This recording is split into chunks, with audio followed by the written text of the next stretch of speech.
Hi, everybody. It's Reverend Galileo. Now, I have a confession to make. I am probably the most generous person you will ever meet. I never had a lot, but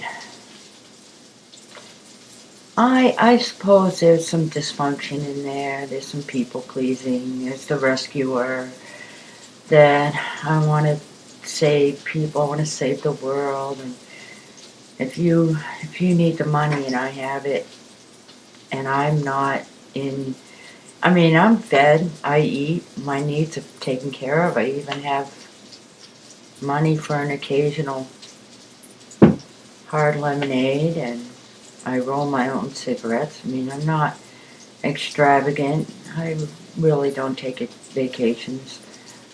In my mind, I take a lot of vacations, but why I'm like this, I don't know. Other people see it as a fault. I think just like any trait, um, there's a good and a bad part to it. I'm one of those that pays it forward. Um, I suppose maybe I'm at the extreme when it comes to being generous, but boy, if I was in a position where I had all the money, I think the world would be a different place. But I'm not. And I guess there are, people that are still living in a bubble and think the economy's getting better. And those of us who are on well, I've been out, my job has been gone since 2007 as a graphic designer. My work's not going to come back. And if it weren't for disability, I'd be homeless. And I'm not happy about being on the dole. Not at all. It's not what I That's not what I, wanted for my life. I work hard. I'm a hard worker. I volunteer here at the farm, and I really have a conscience, and I believe in causes, and I believe in helping each other, and I believe in actions. My body hurts a lot, but I get out there and do the chores, and we need help here, and uh, anyway, I'm just a rare person, I guess.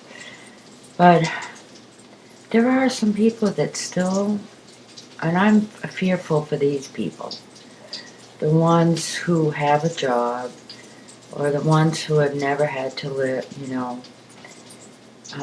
in poverty, the ones who uh, are depending on their jobs. Because, I know that we are trying to be entrepreneurs here at the farm, where we have products where we can barter with.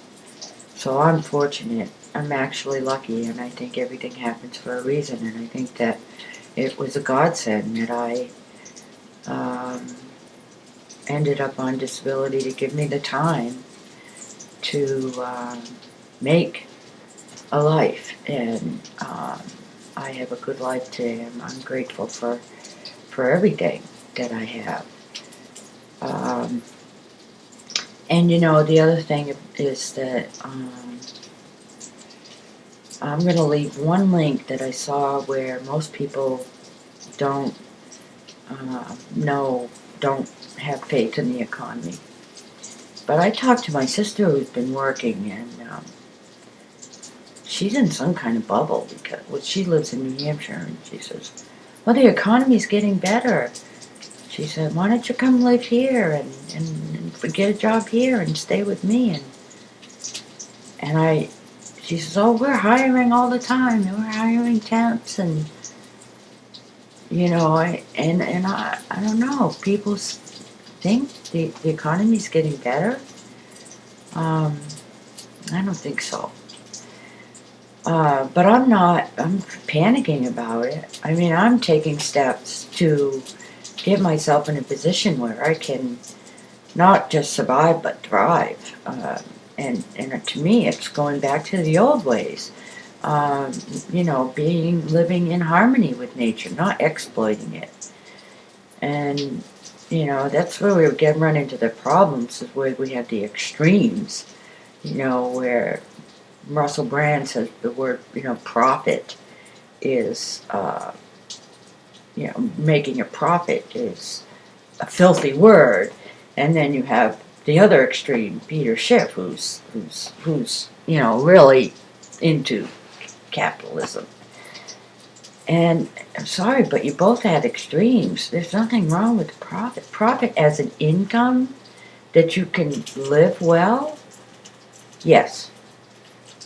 Profit and extreme amounts of wealth where you have no clue that there are people suffering, not so good. Extreme poverty, not good. Extremes of anything, not so good.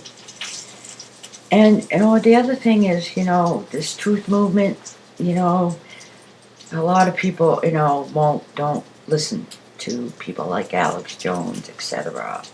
Alex Jones, or some of these really dramatic, emotional people. And I don't turn someone off because they're really passionate. We need a movement where we get back in touch with our emotions, not turn them off, not label them as mental illness. It's when, we grow up and one of the first things we hear is stop crying. Stop crying. So we've made emotions and passion into a mental illness until we describe people that are passionate, say like Alex Jones, or he's a good example. I know there's others. The people that are passionate are nuts, maniacs, and whatever. We label them and we won't listen because they are passionate, because they've got some feelings. We need our feelings. We need our emotions. For me, my anger gives me energy. My anger gives me energy to keep going every day, to not quit, to get the hard work done, to just do it. I'm more about action than words. And who am I to criticize? There's so many critics out there. Come on. One time someone said something to me because I didn't like my job and I was complaining. She said, well, gee, you complain a lot. But have you thought about doing something about it? Aha. What a great message. It's true. It's true. And people will go around saying, well, you can complain, but, what's the use of it? Go ahead and complain. You have the right to feel that anger. You have the right to bitch. Follow it up with action. Use the energy from that frustration. Use it to act. Act, act, act. So that's my message today. Apparently I'm wrong. I guess there are a lot of people that are still in a bubble. And I feel for them. And I'm doing what I need to do. And I hope that we don't just think that there's nothing we can do. I hope we keep acting. I hope we keep waking, telling the truth. Don't give up. And be passionate. There's a place for passion. It's not a mental illness. And that's my message today. Love you all. Peace. Bye.